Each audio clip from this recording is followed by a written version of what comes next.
She posted a boyfriend ratings meme on Instagram, where she rated me at 2/10 and praised another guy she was secretly seeing.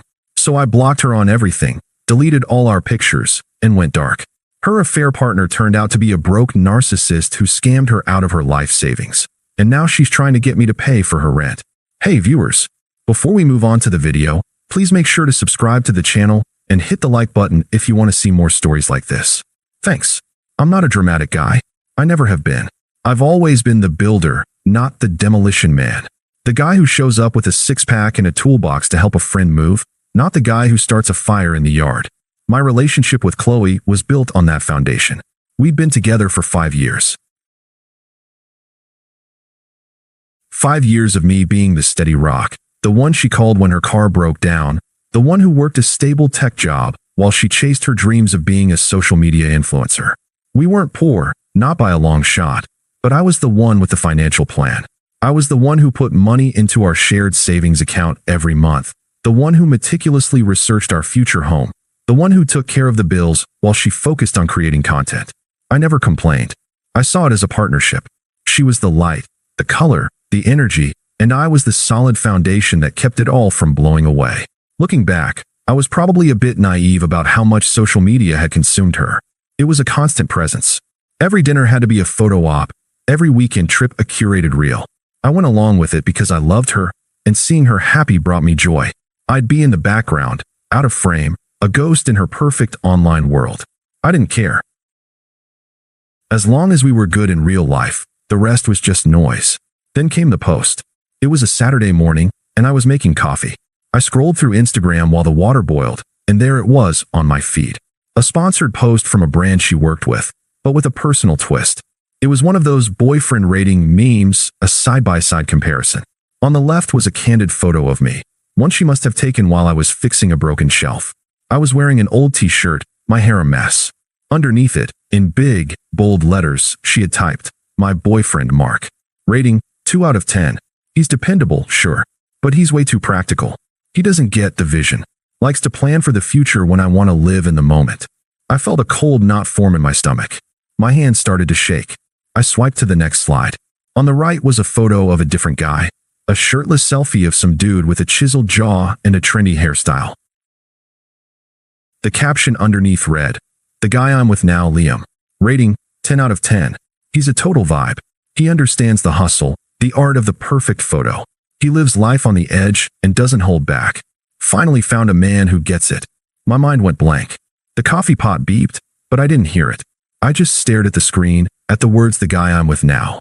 It was a public announcement, a digital knife to the heart. It wasn't a warning or a private message. It was a loud, humiliating performance for all her followers to see.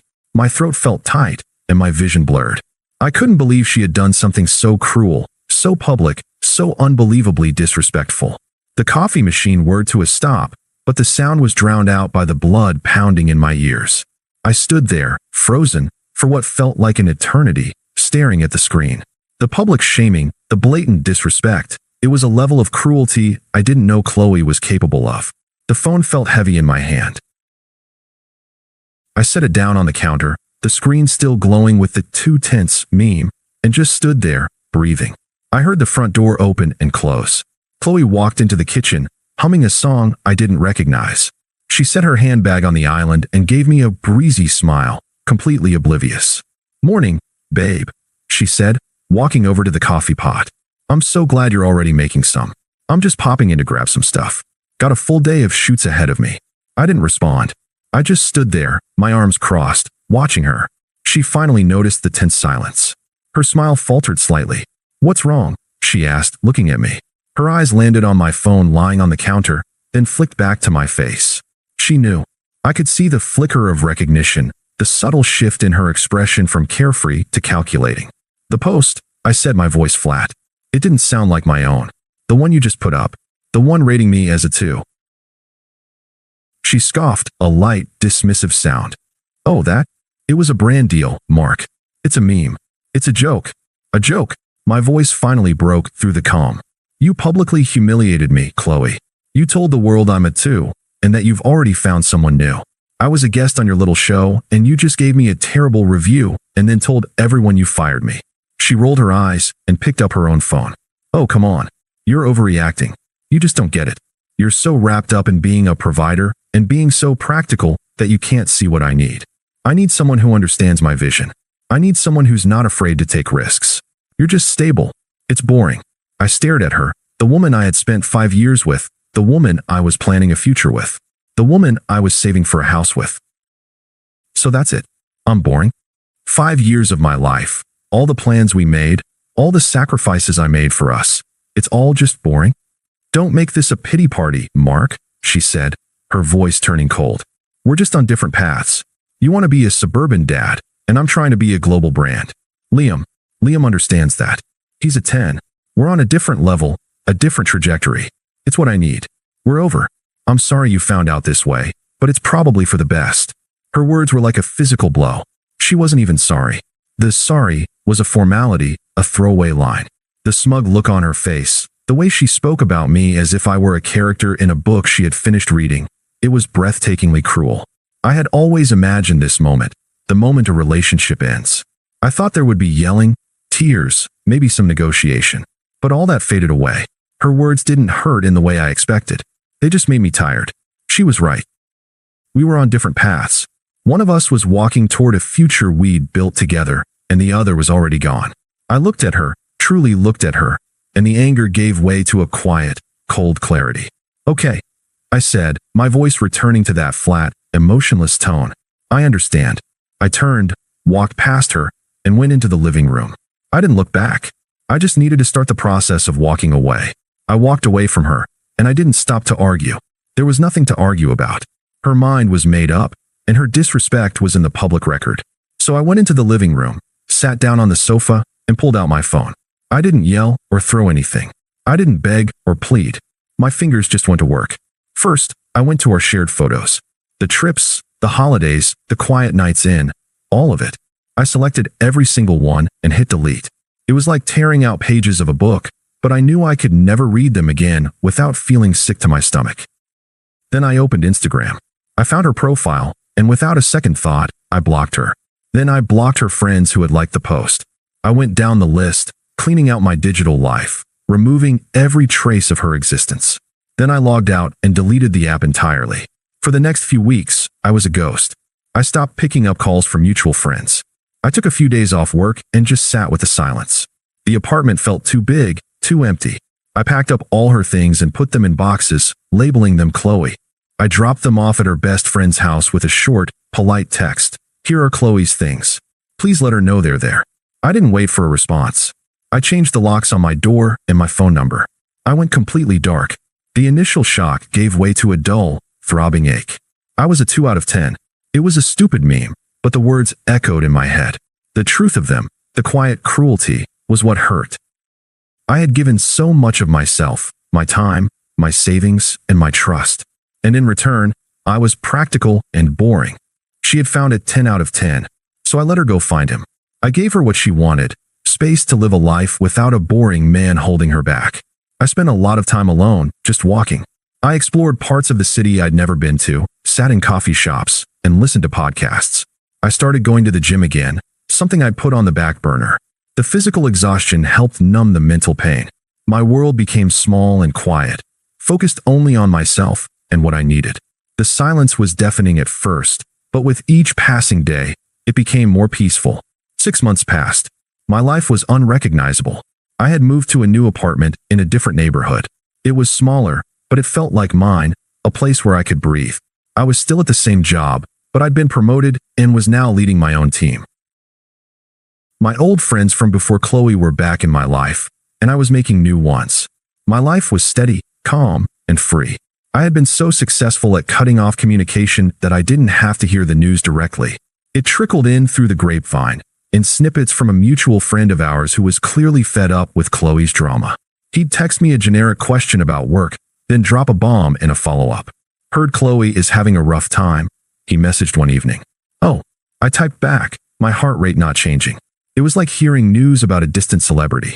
Yeah, that Liam guy. Turns out he wasn't a CEO after all. The company was a total front. He used her for a huge investment, then ghosted when the feds started sniffing around. I just read the message. I didn't feel joy or relief, just a quiet confirmation. It made sense. The 10 out of 10 guy was a complete fraud. The vibe she chased was a lie. A few weeks later, another text. Liam didn't just ghost her, man. He stole her life savings. Every cent she had. My breath caught. My mind immediately went back to our shared bank account, the one I had been building for our future. The money I had put in. The money she had laughed at, calling it boring. The October 10th had taken everything. He had seen a trusting, naive woman with a little money and a lot of ambition and used it to his advantage. The irony was so perfect it almost felt like a joke. She had left a boring man who was building her a house to chase a vibe, who left her with nothing. I didn't respond to my friend. There was nothing to say. Her karma wasn't my problem. I just sat there in my quiet, peaceful apartment and felt a profound sense of gratitude. Gratitude that I had the clarity to walk away when I did, and gratitude that the man I was, the 2/10 she left behind, was a man who knew how to build a life, not tear one down. The first contact came from a number I didn't recognize. It was a text message sent late on a Tuesday night. Hey Mark, it's me, Chloe. I know you're probably mad, and I deserve it. I'm just going through a really tough time right now, and I thought, maybe you would understand. I miss our talks. I read it, and a strange wave of nothingness washed over me. It wasn't anger. It wasn't pity. It was just an echo from a life I no longer lived. I deleted the message and blocked the number. A week later, a call came from her friend, Sarah. I hadn't spoken to Sarah in ages. I answered, thinking it was a work call. Mark? It's Sarah. I know this is random, but Chloe is a mess. She lost everything. That scumbag Liam took off with her money. She's completely broke. She has nowhere to go, and she's asking for your help. Please, just talk to her. She really regrets what she did. I kept my voice calm. Sarah, what happened between Chloe and me is in the past. It's been 6 months. I'm not going to get involved in her problems. But she's your ex-girlfriend. Sarah insisted. She's in trouble. You're the only one who can help her. She said you'd be a good person and just forgive her. I hope things get better for her. I said, a firm finality in my tone. But my life is no longer tied to hers. Goodbye, Sarah. I hung up the phone and blocked her number 2. The attempts grew more desperate. Chloe messaged me on LinkedIn, of all places, with a generic request to connect, followed by a long, rambling message about how much she missed me and how lost she felt. Her words were a stark contrast to the smug public post she'd made months ago. There was no 10-10 to be found now. Just a broken woman trying to piece her life back together. I deleted the request and marked the message as spam. Then, one sunny Saturday afternoon, I heard a knock on my new apartment door. I wasn't expecting anyone. I peered through the peephole and my heart froze. It was Chloe. She was standing there in a wrinkled t-shirt, her hair in a messy bun, holding a small box. She looked tired and defeated. She was nothing like the polished, trendy person from her social media posts. She was just a regular person with a regular life, and it had fallen apart. I opened the door just enough to see her face. She looked up, her eyes wide with a mixture of hope and shame. Mark, she said, her voice small and shaky. I know you probably hate me. I wouldn't blame you if you did. I've been trying to reach you. I just wanted to apologize in person. I was so stupid. And so wrong. You were never a 2 out of 10. You were so much more than that. I was just so caught up in what I thought I wanted. I just looked at her. Her words held no weight for me. They were just words, an attempt to rewrite a history that was already set in stone. I have nothing to say, Chloe, I stated flatly. But please, just listen. Liam, he's gone. He took everything. All my savings, my credit cards, everything. I'm completely lost. I have nowhere to go. I thought maybe, since you're so good with finances, you could help me figure things out. I'm not asking for money, just advice. We were so good together once. Can't you just help me start over? She gestured to the box in her hands. I even brought some of your old stuff back. My eyes went to the box. The last fragments of a life I had already discarded. This was it. The final, desperate plea. And I realized, right then, that she wasn't here to apologize for hurting me. She was here because her new life had failed, and she was trying to use me as a safety net. I took a deep breath. My voice was calm, firm, and completely devoid of emotion. The reversal was complete. Chloe, I appreciate you coming here. And I'm sorry to hear that things didn't work out the way you planned. I paused for a moment. But your problems aren't my responsibility. When you left, you were very clear. You said we were on different levels. You said I was a 2 out of 10 and that you found a 10 out of 10 who got you. You chose a different path. She flinched. The words she had said to me so long ago now echoed in this small hallway, exposing the utter hypocrisy of her request. I'm not a 2 out of 10 anymore, Chloe. I continued, my gaze steady. I don't play it safe. I took a risk on my own. I got a new job, a new life, and a new perspective. I learned that I can be a 10 on my own. And you're just a ghost from a life I've already moved on from. You're not part of my life anymore. I don't care what happens to you. Her mouth opened slightly, but no sound came out. She finally saw it. The man she had left behind wasn't the same man standing in front of her. He wasn't a backup plan or a safety net. He was someone who had built a better life, and she was completely irrelevant to it. I closed the door gently but firmly. The quiet click of the lock was the sound of a chapter, a book, a whole world being closed forever. I didn't look back or check the peephole. I didn't need to. I was already 1,000 miles away, in a new life she could never reach. Thanks for watching. Make sure to subscribe to the channel and hit the like button. What do you think about this story? Share it in the comments.